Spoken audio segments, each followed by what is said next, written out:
أنا كويتي بناك مركز جوجي هرت بيم كوشة مسلمين مكان مسناه أنت تتقاله بقى مسناه deeqow caliyow kuusow oo 19 sano jir ah magaciisa afgarashadana uu yahay muhaajir kuna dhashay deegaanka Iidaale ayaa ka mid ahaa afar argagixiso ah oo soo weeraray 12kii bishii Juulaay ee sanadkii tagay hotelka Cascasay ee magaalada Kismaayo maxkamadda ciidamada qalabka sida ee dowlad goboleedka Jubbaland ayaana maalmahan waday dhageysiga dacwada loo haysto deeqow caliyow kuusow oo isagoo dhaawac ah misna dagaalamaya laga soo qabtay hotelka Cascasay ee magaalada Kismaayo muddo dheer oo goob caafimaad oo ciidamadu ay leeyihiin lagu daweynayay maanta ayuu ka soo hormuuqday maxkamadda ugu horeyn maxkamadda waxaa hadal kooban ka soo jeediyay eedana soo jeediyay xeerlaaliye Mawlid Axmed Yaasiin oo faahfaahinaya eedda loo haysto deeqow caliyow kuusow eedeysanahan wuxuu ka mid ahaa afar eedeysane oo soo weerartay hotelka Cascasay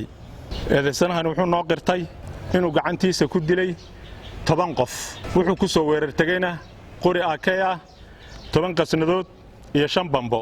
maxkamadda sharafta waxaan ka codsanaynaa in ay waafajiso sharciga kuna xukunto dil toogasho deeqow caliyow kuusow oo ka mid ahaa argagixisadii soo weerartay hotelka Cascasay ayaa dhankiisa iska difaacay eedda xeerlaalinta u soo jeedisay waxaana uu sheegay lama siniga kajiri sariidan ma ka tirsanaan sariitu qaaqaal leeyahay miisan ugu beerin يعني هيران واي أنا مركز سديان صودي hotel kaasay kori midna saana waa si barhada si gali barhada gali marka ana gacanta hadda waxay aan dili aan ku hubay afar waa mid markii hotelka la gal hotelka dhaxadiis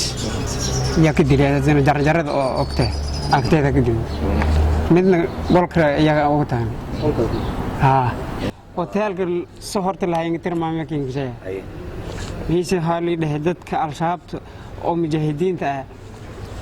كودوا نك دواء وتالك دقين غيره نك ديارة كياه وتالك صدقين غيره مركز أجنبي نجوا عليه ساس تامين شكله كلاين ويهاتين وقعد لهن وانتان ساعتين وأنا وقعد لهن حسب بدأ اسم قال لهنا نندلير نمي لوسو قاعدها موجي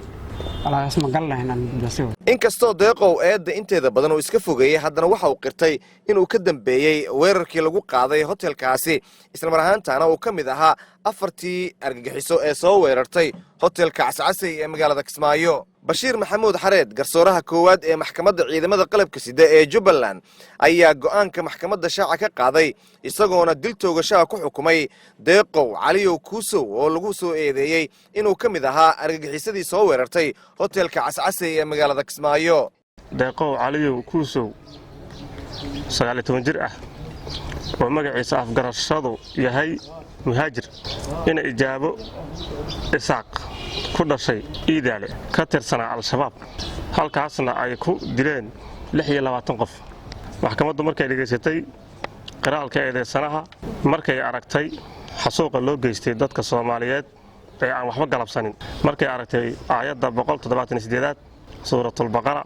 iyo qodobka 434 waxay maxkamaddu xukun dil ku riday deeqow caliyow kuusow taasoo ah qisaastii dadkii uu ku xasuuqay hotel Madiina inta la xaqiijiyay 26 qof ayaa ku nafwaayay weerarkii lagu qaaday hotelka Cascasay ee magaalada Kismaayo 12kii bishii Juulaay ee 2019 waxaana sidoo kale halkaasi ku burburay hantidii hotelkaasi gaadiid aad u tiro badan iyadoona ay dad shacab ah waxyeeladii ugu badneed ee ka soo gaartay hotelkaasi aadan maxamed salaad raadiyaha telefishinka qaranka magaalada Kismaayo